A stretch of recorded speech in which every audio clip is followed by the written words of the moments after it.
Okay, I guess we're starting. Hi, my name is Eric Chen. I'm the curatorial director for Design Miami, and I want to thank all of you for joining us today for this talk after the blast, Lebanese design and the road to recovery. This is a talk that we had actually began planning a while ago in a slightly different form to be timed with or to coincide with the exhibition Haptic Narratives, which is currently on view in Aspen, organized by R & Company and House of Today with Lehman Mopin Gallery, and we'll talk a little bit more about that later. But obviously, events took a different turn on August 4th. As all of you know, that's when 2,750 tons of ammonium nitrate being stored in a warehouse at the port of Beirut exploded, resulting in the deaths of, I believe, more than 200 people now, more than 5,000 injured, some very seriously, leaving 300,000 people homeless. And I think it's fair to say also leaving no person or corner of Beirut unscathed, including a once vibrant cultural and creative community.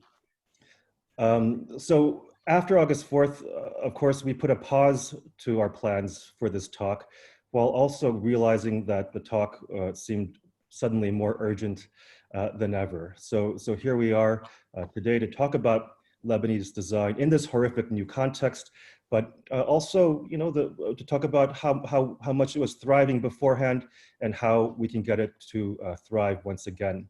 And to that end, we're very fortunate to have with us on this panel today, Carlo Massoud and Karen Chakurjian, who are leading designers who are joining us from the outskirts of Beirut. They're both staying at the homes of friends and family because, of course, their own homes have been mostly destroyed.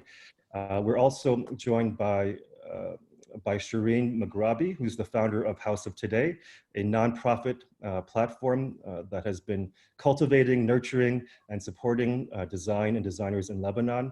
And she'll tell us more about that, as well as Evan Snyderman, the principal of R & Company. So thanks to all of you for being here today. And I thought we should just start with Carlo and Karen. Carlo and Karen, we seem to be living in a time now that's defined by an accumulation of catastrophes. And even by that measure, what happened in Beirut stands out for all the wrong reasons. Maybe you guys can tell us a little bit about where you were on August 4th and the experience of yourselves and those around you, maybe beginning with Carlo. So as I see, this is my office in Beirut. I live in Markhayel. It's a main area where you have all the designers, restaurant, bars. It's like the neighborhood where we all live and gather, actually. And during the explosion, I was on my balcony behind this small little wall. I was watching the smoke from the first explosion. And at some point around 6 p.m., 6:07, the earth shook, and I just lay down on the floor behind the small wall, and I put my head on my head, and everything from the building next to me, next to mine, and above my head fell down on my head and on the balcony, and everything blew up: the windows, the doors, the walls, the ceilings, the furniture, everything was gone. So yeah, this is the main door of the house. The office was completely gone. It's a small studio. Yeah, this is it. Yeah, and Carlo, you were saying that, I mean, how have some of your colleagues and family been affected? I mean, I think you mentioned your father's studio was also. Yeah. So the office of my brother is located facing the port. And the other office of my dad is not far from it. So actually everything blew up. The first thing that I did when the explosion happened, I ran down to see the neighborhood. You only can hear screaming, people screaming, ladies screaming.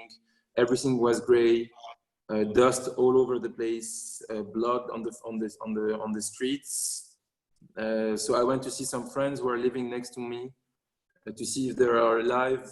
Where I saw the first person that I saw is David from David and Nicolas, running toward his office. Well, it was a completely chaos in Manukhail this day. It was hell. And then I went to see another friend because he was not answering the phone. I opened my leg, and then the most horrible part was doing all the hospitals to do some stitches, and all the hospitals from Beirut to the north to 200 kilometers from Beirut were full. You couldn't do any kind of stitches that day. Yeah, I was reading an account by a writer who wrote about her experience in the New York Review of Books, and she's actually a pediatrician, and she was just talking about, you know, how do you help people when everyone around you is Yeah, you know is bleeding everywhere where you were looking at was like complete. It was a nightmare. You know, it was like I don't know how to describe this. I hope that no one will ever live this nightmare, because it was like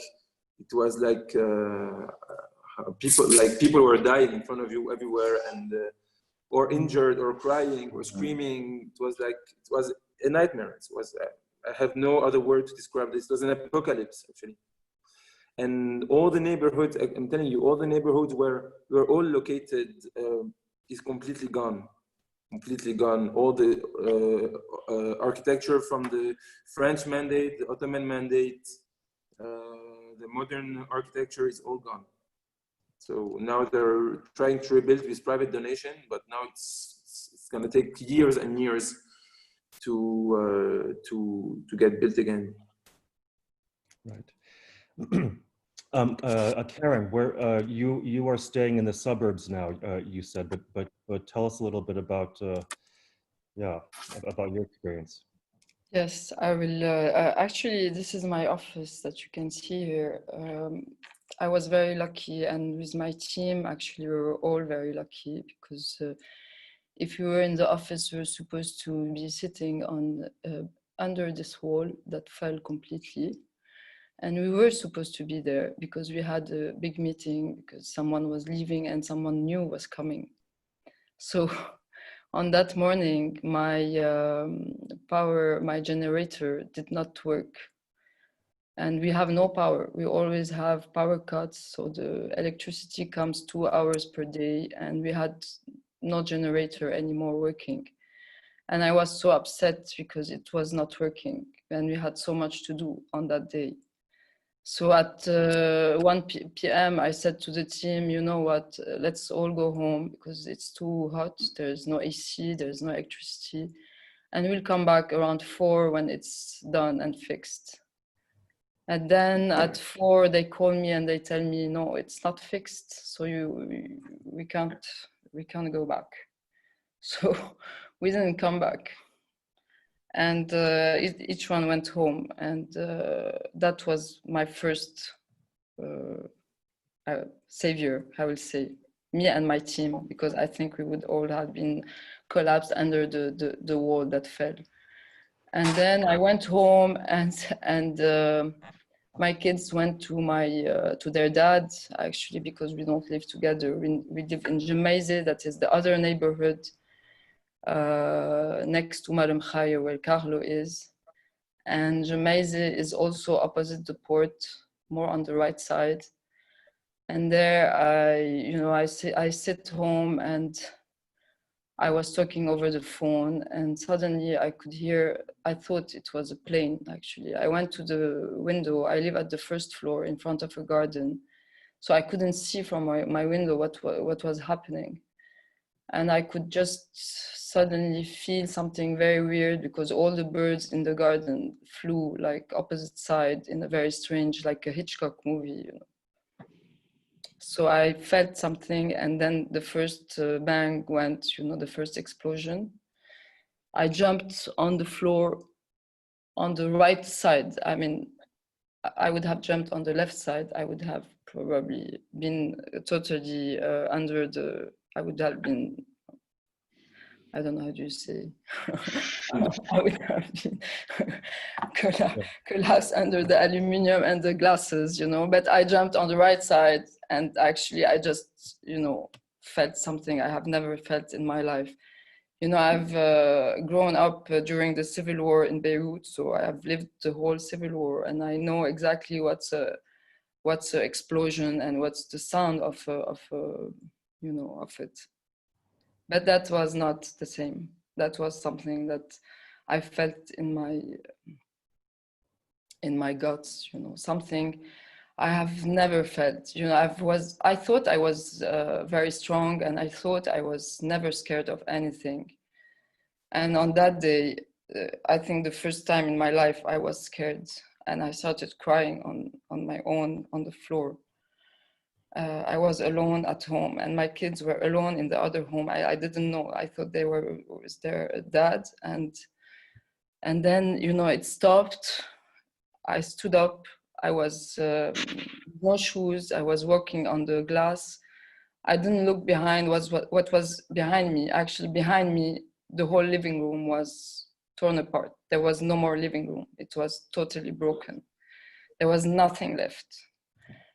But I didn't see it. So I ran to the door, and my ex-husband called me, tell me the kids are alone in the other house. So I was just like totally, I lost it totally. I was just screaming like crazy, and this is where I thought I'm not I'm not as strong as I thought I was.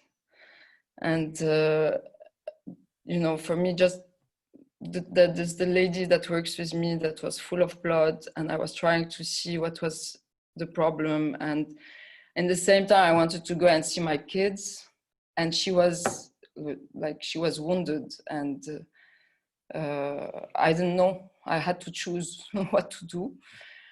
And suddenly the door opens, and my kids were there in front of the door. So, you know, I mean, sorry, I'm very emotional talking about it. It's always so difficult to tell the story. But, you know, what we discovered all is that each one of us thought that the bomb was in his building. You know, it was so strong that each one of us thought that it's under my building, you know, and nothing happened next to it, you know. So when my kids arrived home, and they live like 30 meters away from me, they thought that my home was safe, and they saw that it was totally destroyed. So also the shock was huge, because nobody expected that. And I heard the same story all over again, that each one thought that it was in his neighborhood, in his street, under his building. And actually, this sound that we will never forget, like Carlos said, I think I would wish nothing like this to anyone. I mean, I can never forget it. I wake up in the night thinking that, like, really, we survived it. My kids stood up in the middle of rumbles and had nothing. I don't know how. And me too. Yeah. And all my friends, the same. I mean, all my friends, they all have the same stories. I'm very lucky because I have not been, you know, like touched like very closely, and we all live next to the port. The building of my father and my family is just opposite the port. It was totally blasted. There's nothing left, nothing. And my dad was there like 5 minutes before. So every time I talk to someone, I hear the same, you know, like story. That we just. That's true. That's true. Yeah. And then, you know, there is the sad stories. The sad stories are the people. Today I discovered that a guy that I know passed away. He was in his apartment, and I didn't know. And you know, I was so shocked because I didn't know he passed away. And he didn't have the chance, you know, to just avoid it. His building was just at the worst point. I think it was the worst point, you know, like there is this, I don't know if you have seen these images of the buildings that have been completely blasted. just opposite the port, and he was in one of this building. And there's a lot of people who passed away from that area. With the entire facades just sort of ripped off. Karen, is this image from your home or from your studio? This is my office. So my office is at the Quarantina area, which is also, it's like you know, it's half a circle. The port is in the middle, and you have half a circle, and my home is from one side. Marum Khayo, where Carlo is in the middle, and my office is from the other side. So it's like you know, like this, and the blast was here in the middle. So all this area was totally. So this is in my office. This is a table. This is a funny picture because the other table is in Aspen now. So this is the sister, the bigger version of it, and it's totally. I mean, it's okay. This is nothing, but the wall, how it fell on the office, especially. I mean, I'm not very sad about the all that, because now when I hear all the stories, I'm just thinking, you know, every time I say, okay, fantastic, I'm alive. You know, I'm just a survivor. So we won't talk about the material loss. You know. Yeah. Well, today nothing counts. Sorry, today nothing counts. It was only a matter of surviving. Like, are you okay? Are you alive? Even if you have some stitches, the small stitches does not count. You're talking about much more. A lot of people are very wounded and in comas, and they are like lost an eye or a leg or a foot or a hand. So, or like their cage exploded because of the shock, or people has been dead because of the sound. It was like, this is what we are living. It's been 2 weeks. We are just asking people around us if they're okay. And funny enough, because of the lockdown and coronavirus, half of the people were not out that day because like they were doing a lockdown in Beirut, and everybody has left their offices earlier that day. So there is few, let's say there was not a lot of dead people comparing to what about to happen if it was a normal day. We are already getting well wishes from some of our audience, which reminds me to tell everyone that we will have time for questions afterwards. So please keep the comments and questions coming. Now, Carlo, you just mentioned the pandemic, which we all know about, and Karen, you mentioned how you remember the civil war in Lebanon from 1975 to 1990. You also mentioned the power outages, as some in our audience may or may not know. I mean, there was, you know, Lebanon has been going through quite a period of turmoil, even notwithstanding the coronavirus pandemic, with major sort of collapses in the currency and in the economy, power outages, to say nothing of the political dimension. I mean, through it all, Beirut has always proven to be resilient, and let's hope that remains the case. But for now, let's step back a little bit and look at what you guys were working on before this disaster, because there was quite a thriving design scene. And Carl, maybe you can start with these pieces here. Yeah. So these products were supposed to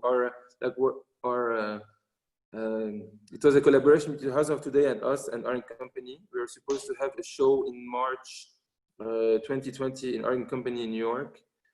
And this is a collaboration that I did with my sister, Marilyn. There are chairs made of foam and concrete.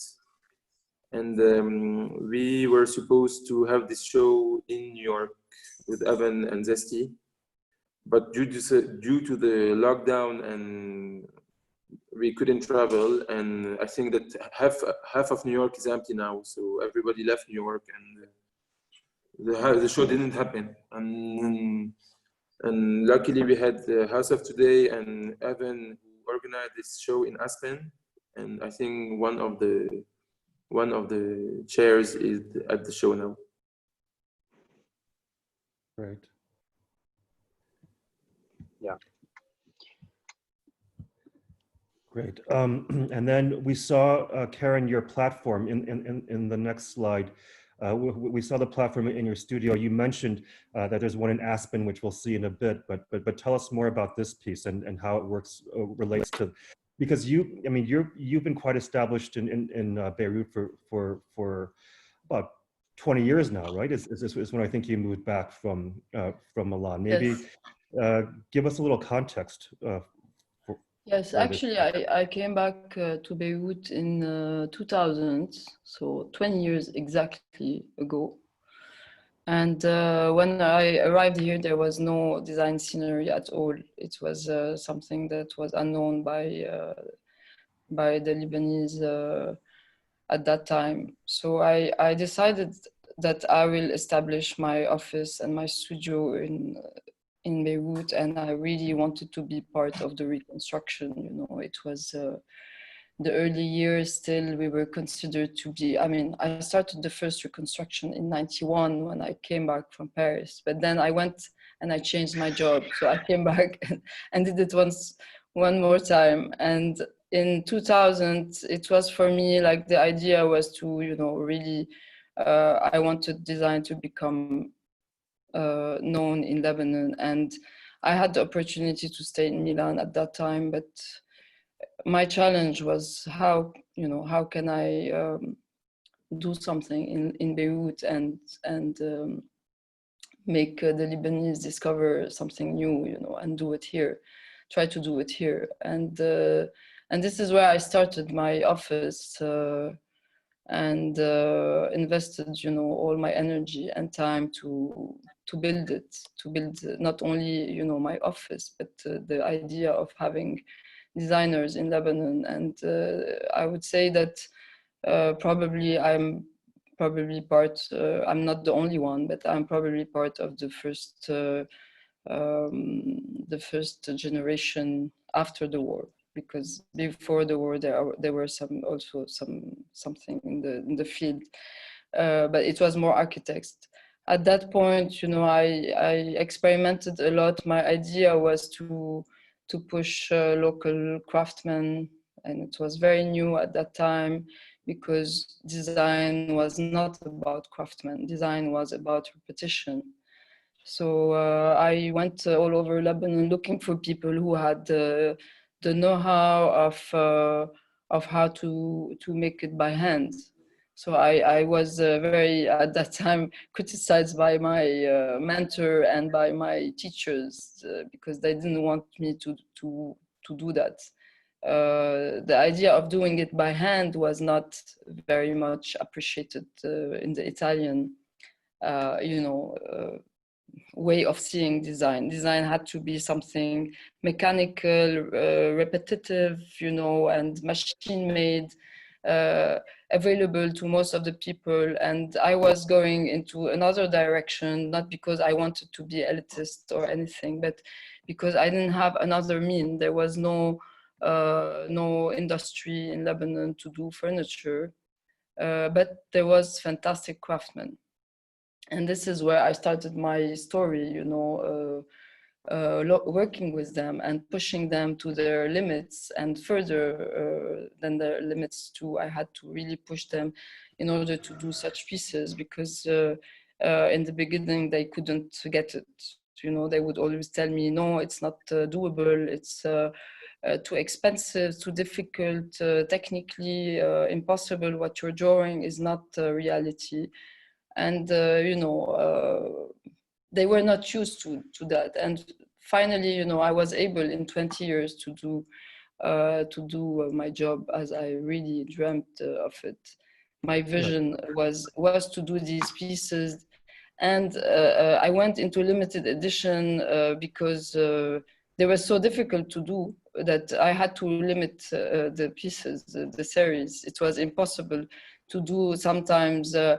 I would do 3 pieces and then the craftsman will tell me, stop, I don't want to do it one more time. It's too difficult. So the whole idea of limited edition didn't come because I wanted to be part of the galleries, you know, I was still believing that my prototype will maybe be produced by a company one day. But then suddenly I realized that my pieces were more like this piece, more like on the edge of art and design, and that they had to be limited, they had to be signed, and it was not possible to do them in a large number of quantity, like the Italian design would have, asked me to do. So this piece was designed, I think, a while ago. I don't know, like maybe 10 years ago. But then, I did a lot of version of it. This was the first version, and it was in copper, and it was in brass, the first version. And then I did the copper, this one, a year ago. And then there's this one, the lacquered one that I do in in very special colors. And this one is beautiful. Actually, I love the color. And this is the smaller version, and it's a piece that that have been actually the last piece that I did before the blast was one of these, and a client asked me to do it in stainless steel, like mirrored finish. That's funny because also it was supposed to come into the studio the day of the blast. And we had also a little technical problem on it, and we delayed it for one day. Otherwise, it would have been probably broken. So that's the story, a little bit of my. I don't know if that was the question, but yeah, no, it's such a beautiful okay. and it's great context because we all do know so much about how designers in Lebanon have been creating these incredible collaborative methodologies with the amazing craftsmen and artisans that you have. Carlo, you're a slightly more recent returnee to Beirut, and I think you actually collaborated with Karen early on. Is this True. I worked with Karen in 2008 after my graduation from Beirut. I worked, I think, less than a year. Then I flew to Switzerland to pursue my master in ECAL in Lausanne. Then I came back to Beirut. I think I'm the second generation of designers in Beirut after Karen. We're a bunch of like 8 to 10 people, I think, this second generation. And we were pursuing what they started, convincing artisans, craft people to work with us, developing an industry that didn't exist by then. We as she clearly said, we cannot produce big quantities in Beirut because first the artisans don't want to do it, and then it's very difficult because we are our self-producer. So it was not easy to settle this kind of processing in our studios. Now I mean, what we're seeing here is, I believe, work that you showed a couple of years ago through House of Today, and you were both sort of speaking about the challenges of working in an emerging kind of environment where maybe there isn't as strong an infrastructure. But House of Today, I mean, I guess that's where House of Today comes in, and at this point, maybe we can ask Shireen to tell us a little bit more about this amazing initiative and platform.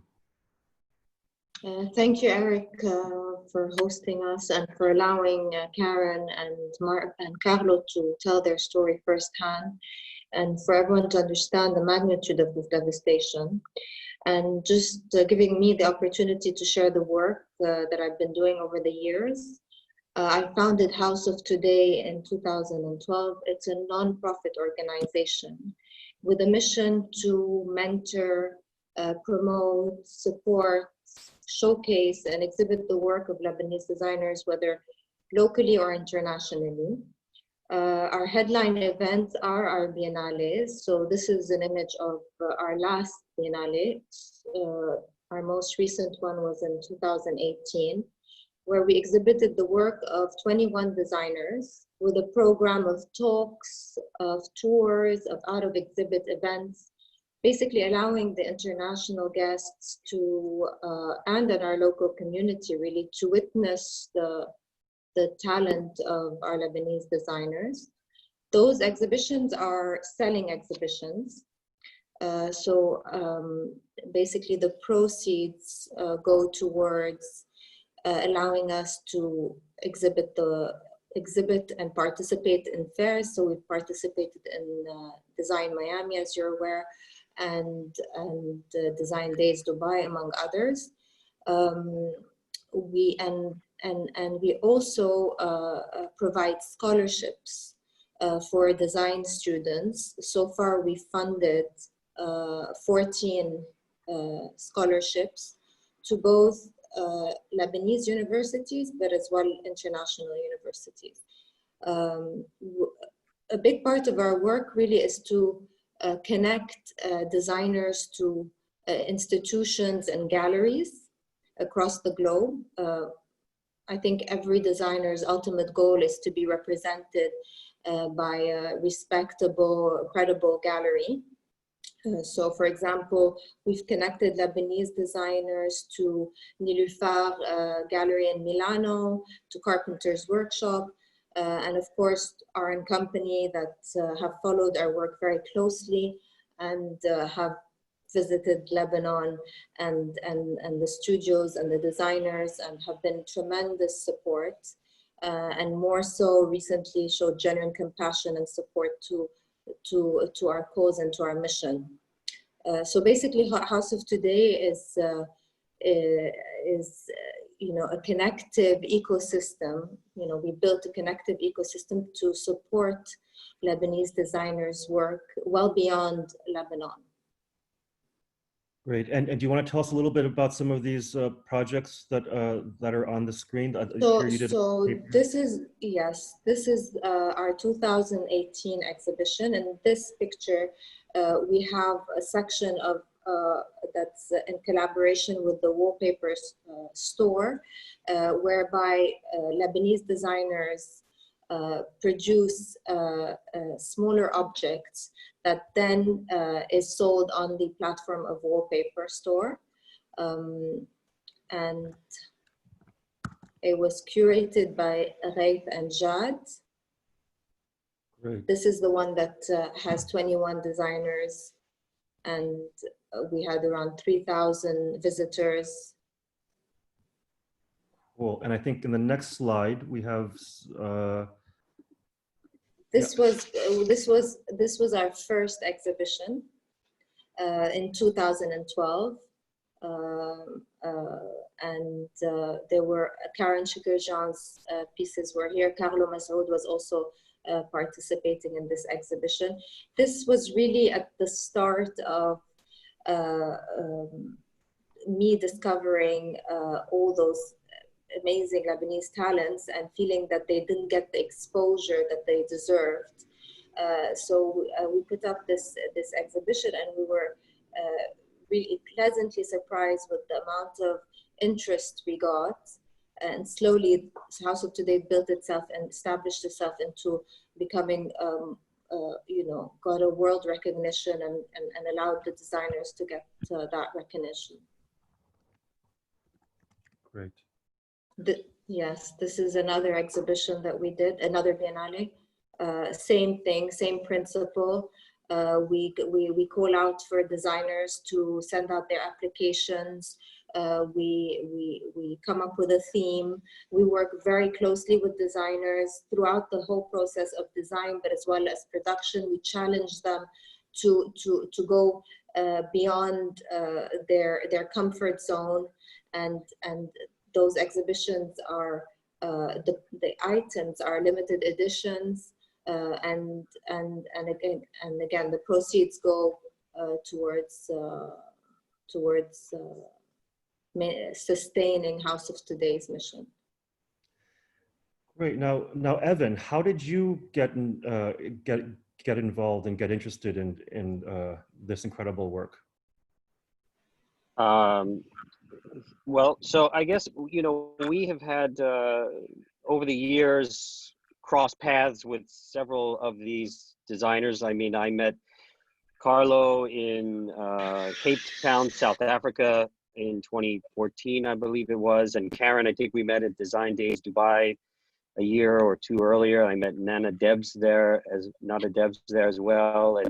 And you know, Shireen and I have been friends for a long time, and I've certainly been following what she has been doing, as well as the careers of many of the Lebanese designers. And I'm always curious. I mean, our gallery is based on the idea of discovery, and we travel, you know, all over the world looking for interesting discoveries by smaller designer circles or communities, like in South Africa and Korea or Brazil and other places. So I had been kind of really, my curiosity in Lebanese design has been many years in the making.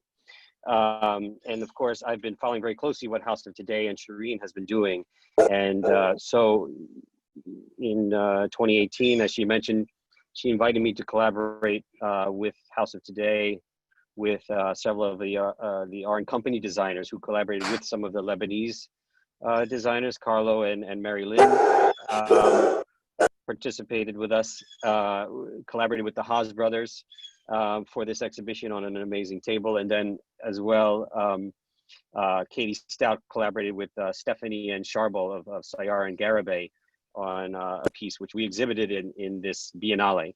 So finally, I got the chance to travel to Beirut, and I was literally blown away by the energy and the creative, you know, work happening there. There's really this thriving community, and the idea, I think, partly that I didn't understand until I went there, was this dedication to the craft. I think that is, of course, something that we're very passionate about as well, this idea of taking a design object but incorporating the making of it into the concept, and that there's bigger ideas happening beyond just the physical beauty of the object, but there's a story behind it.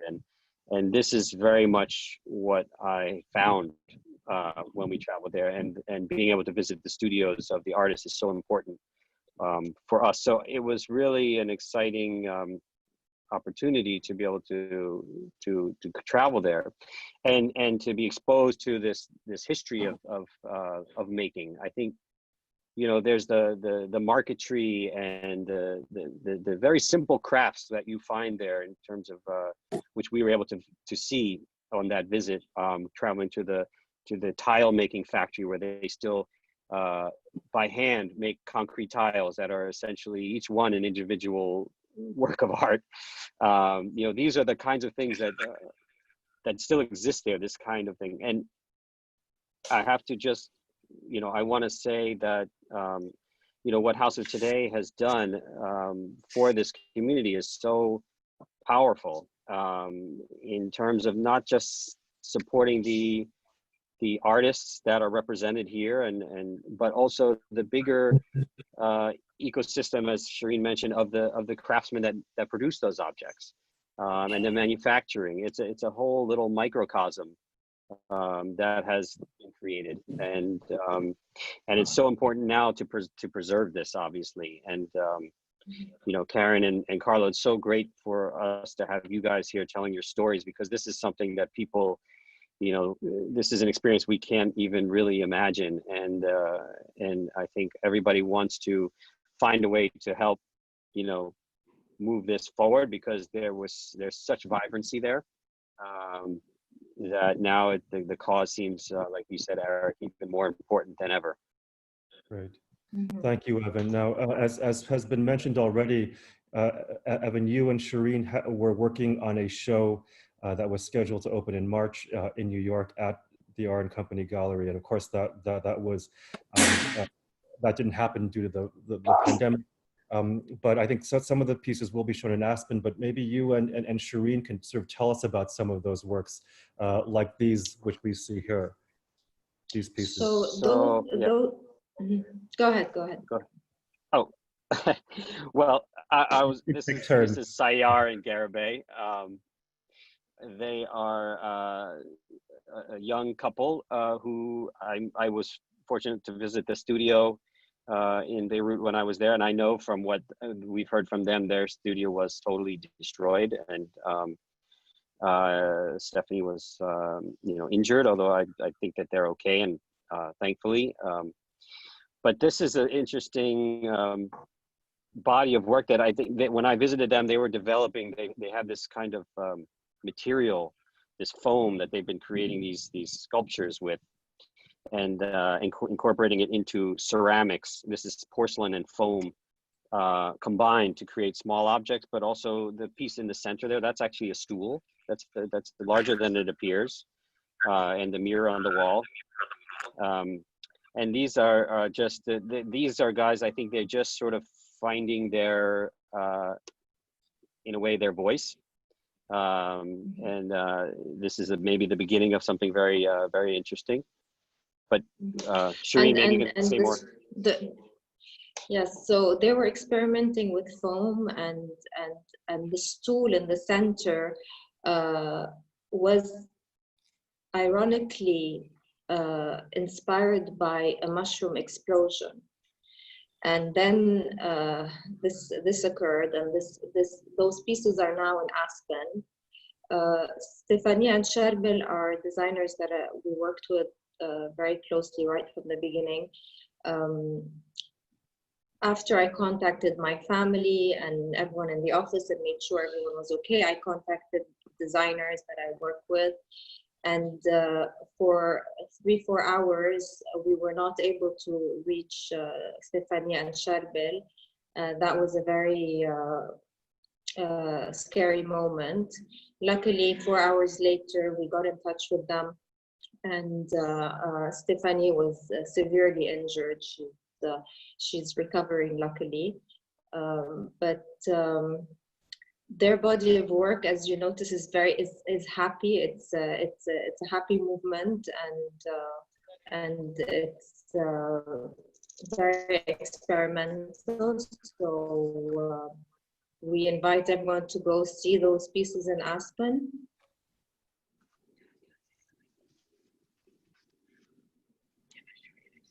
This is the work of Khalid El-Mais. He works with wicker and leather, and it's just like exploring different ways and a more modern and innovative way of working with wicker. So one of the pieces that we were going to exhibit in New York. This is an amazing piece as well, yeah.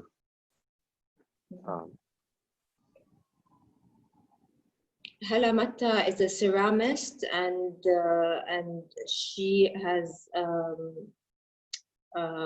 worked on those plates that are also at Aspen in the moment. Designers that work with ceramics and are struggling right now because of the electricity cutouts. In terms of production, they're producing at a slower pace. I mean, for the ones that still have their studios, but as you can see, it's just a beautiful body of work. One of the things that I think is striking is the diversity of work from these designers. Mm-hmm. I mean, obviously, this is a curated selection of artists, mm-hmm. But that's what I found so interesting, was how each artist we looked at and that I met with was doing such unique work apart from other mm-hmm. designers. There's not like a theme or a trend of some certain kind, but everyone has a very innovative approach. I think that really represents Lebanon. Yeah, I think this is what's interesting about Lebanon. It's the diversity, it's the different cultures, the general diversity, and it's expressed in the works of the designers. So no two designers have similar styles, very expressive work, and there's a great deal of diversity in this exhibition that we curated. This is the work of Nada Dibis. Nada Dibis is one of the established designers in Lebanon. She works she works with artisans that work with mother of pearl. She's taken the the workmanships and modernized it. She has had a Japanese influence from where she grew up, and she's combined that influence with the Lebanese and Syrian craft, and has a beautiful body of work. This is the work of Rania Sarabi. Rania Sarabi, artist, jeweler, and this is a 5-meter long snake, all handmade by an artisan. And it took a very long time to produce this. As you could see, it's an immaculate work. It's an edition of 3, and this is the last one that we are looking to exhibit soon. This is an amazing piece. Again, this is Sayar and Garibay. It's a bench, but the bench is made in some sort of a stone, I believe. I don't know if it's a concrete stone or yeah. Mm-hmm. It's hard to tell in the photograph, and unfortunately, we didn't have time because of COVID. When all this work, which was shipped, everybody's work from Beirut was shipped to New York. It arrived just as the pandemic was sort of happening. So we don't have a lot of great photography.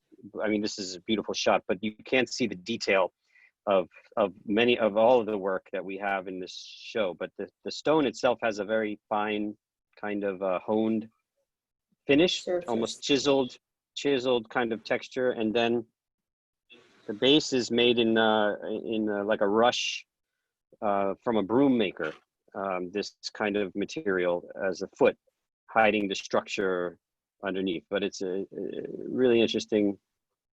Again, it has this kind of feeling of a culture. You have this sense of story, not maybe mystery. You're not sure what that story is, but that's what we hope to tell.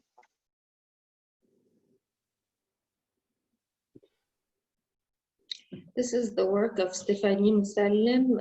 Stephanie is a very talented designer that works with Ebonists.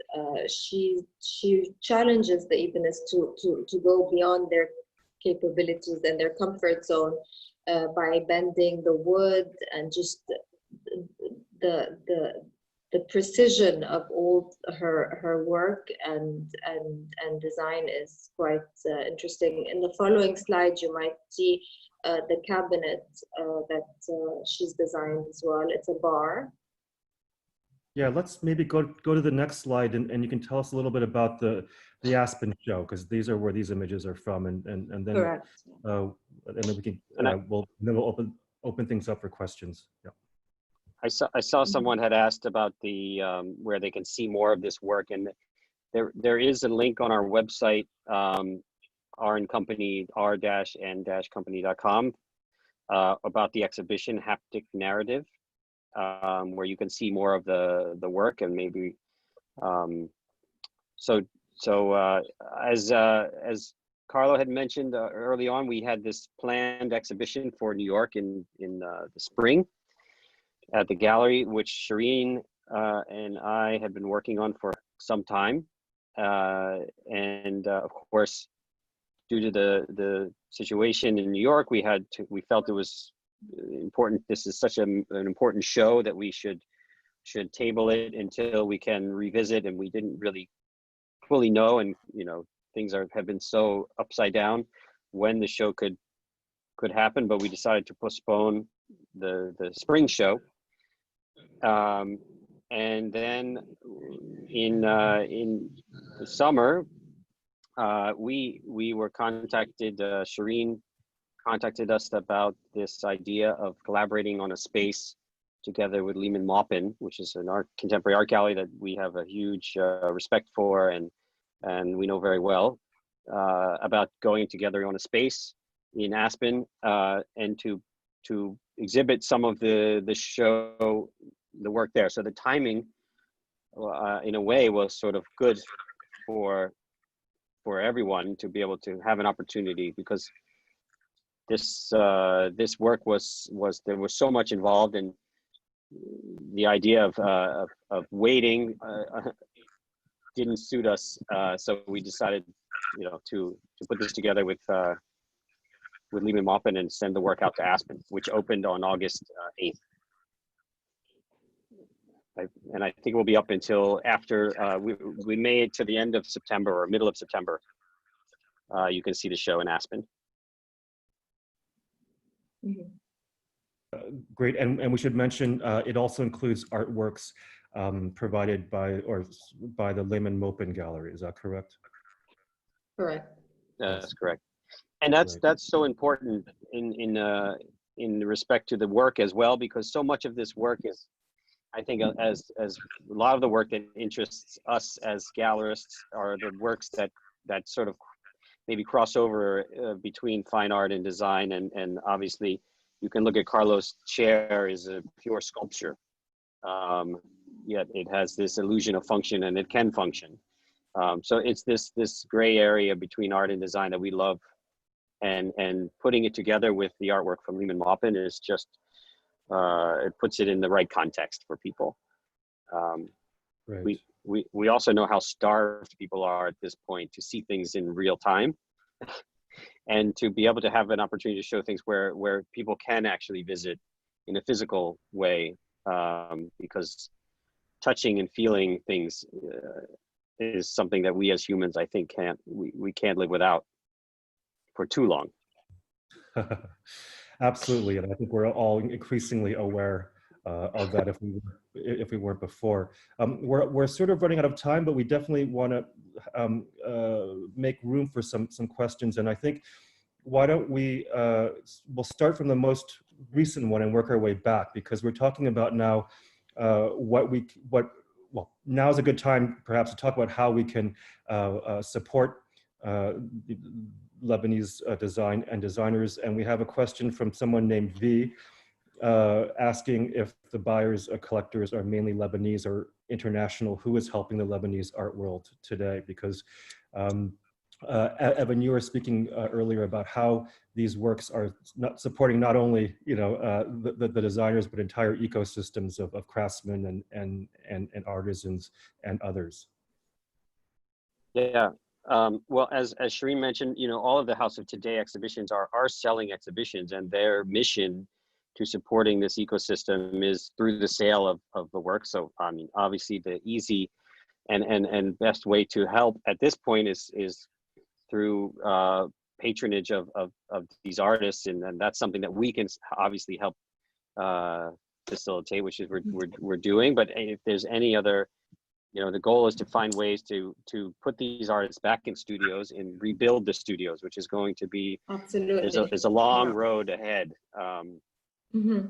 and we are in so constant since Yes, so since the blast, Eric, we've shifted our focus. House of Today has shifted its focus to respond to the immediate and urgent need for the designers to get back to work, which means that we will be rebuilding their studios, where we've asked all the designers to fill out a form so that we can assess the damages of their studios and the cost implications for us to do the work.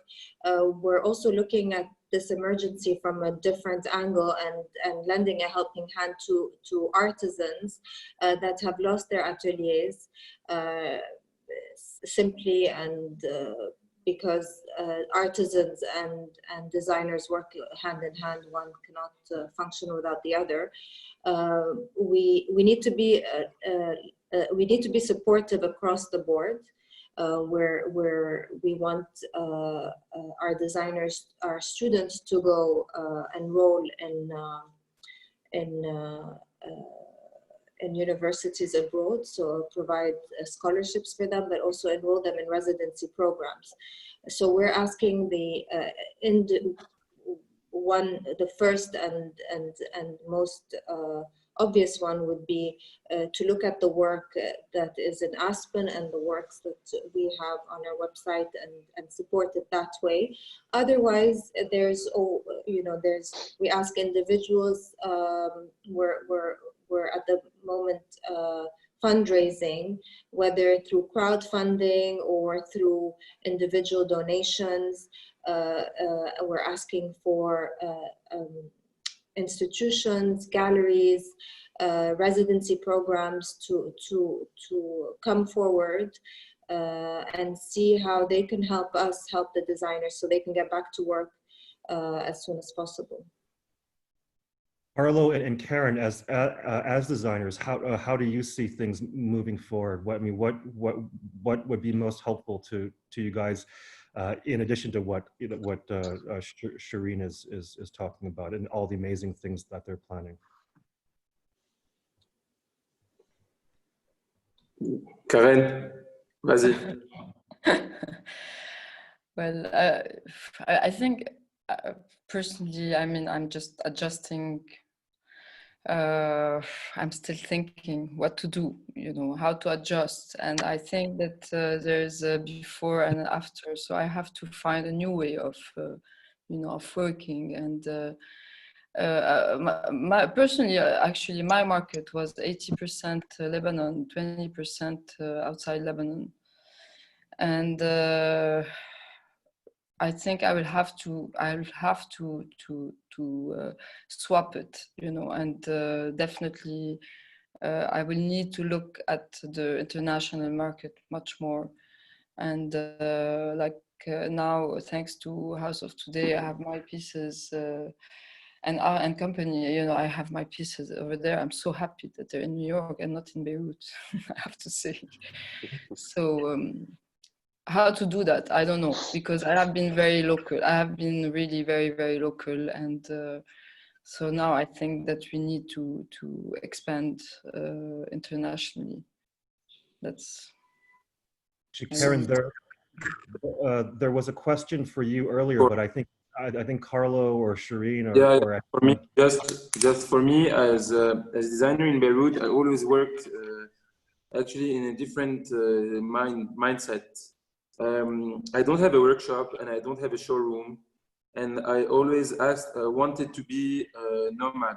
So I only have a desk, and I always work at the workshop of the artisans, no matter where it is.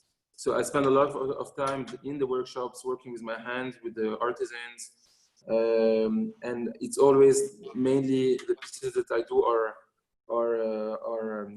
like orders from clients. This year was, I think, was meant to be one of my best year. I was working on 2-3 apartments, designing fireplaces, dining tables, chairs, couches, dining tables, and all the people with who I worked, the house are gone. They spend $1 million in their apartments, and unfortunately, we don't know what to do anymore. And I think the best way now for us to be able to proceed and to be able to maintain our work and survive in this situation, because everybody's leaving the country and all the money are leaving the country, is to be able to sell our product outside. I personally started working with companies abroad, working on, I want to work with galleries abroad. I am represented by Caron, who just moved as well to Greece. House of Today is helping a lot, and Evan a lot. Thank you for all your help and your input. This means a lot to us, especially in these difficult times. And well, I think the best way for us to survive is to exhibit our work outside and to work for the outside market, not in Lebanon, because the situation now is catastrophic. I think this is what I think for now. Like for the next 2 years, we can rebuild our studios and we will do it. But where are we? How can we sell all our products in Lebanon? I don't know, because people now have much more problem buying a chair or a table, in my opinion. Yeah, that's a And this is very basically important. and this is basically what House of Today is doing, is really shifting our focus to the international scene and the global scene, and finding opportunities for the designers to exhibit their work there. We've been approached, and we are approaching different institutions, different events, different fairs, so that we are present and we continue on with that purpose. I think Lebanon is it's a very challenging time now. Our Biennale was meant to be this year, so this is not going to happen. We're basically taking the Biennale abroad. The New York exhibition would have been a perfect platform for us to show so many designers' work. That was unfortunately halted, let's say delayed, until the COVID disappears, Yes. basically. So I can say we are planning to do the exhibition. The exhibition will continue. The show must go on as far as we are concerned, you know. And again, maybe it's even more important now. So I think this is inspiring everyone to find new ways to think, to make, to exhibit. I mean, these are incredible challenges for this community. So it's really important to continue what you're doing, Shireen, and what Carlo and Karen and what you guys are doing, and everyone else.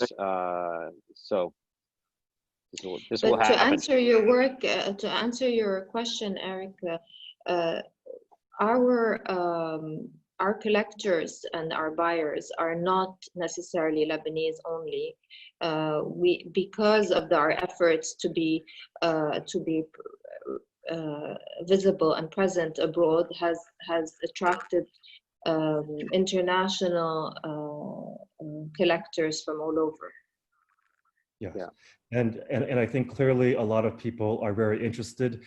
We have a number of questions from the audience asking how to reach you guys. So maybe I'll just sort of say in a blanket way that everyone should go to the House of Today website, houseoftoday.com, and R & Company's website. Evan, you said it earlier, but it's r-and-company.com, right? Okay. Yes. Yes. Yes. So please go there for more information, and I think maybe this is a good place to stop, because we are unfortunately out of time, and we've had such a great response, and really we have to thank all of our speakers. I mean, what happened in Beirut is really unspeakable and seems too horrible for words, but Carlo and Karen, you really spoke about it in such an affecting and powerful way. So thank you for sharing that with us and for sharing your work. And thank you, Evan and Shireen, for sharing all the great things that you guys are doing to support design in Lebanon. And on behalf of Design Miami, I have to thank our audience for joining us today. So again, please go to houseoftoday.com and randcompany.com for more information, or to contact either of these organizations. And I think Carlo and Karen, you have your websites as well, of course. I think it's Carlo Massoud, is that right? carlomassoud.com. Yeah. Karen, chiktakurjian.com. Yes. And we have to really wish all of you the best of luck, and we hope to see you and your work somewhere. Yes.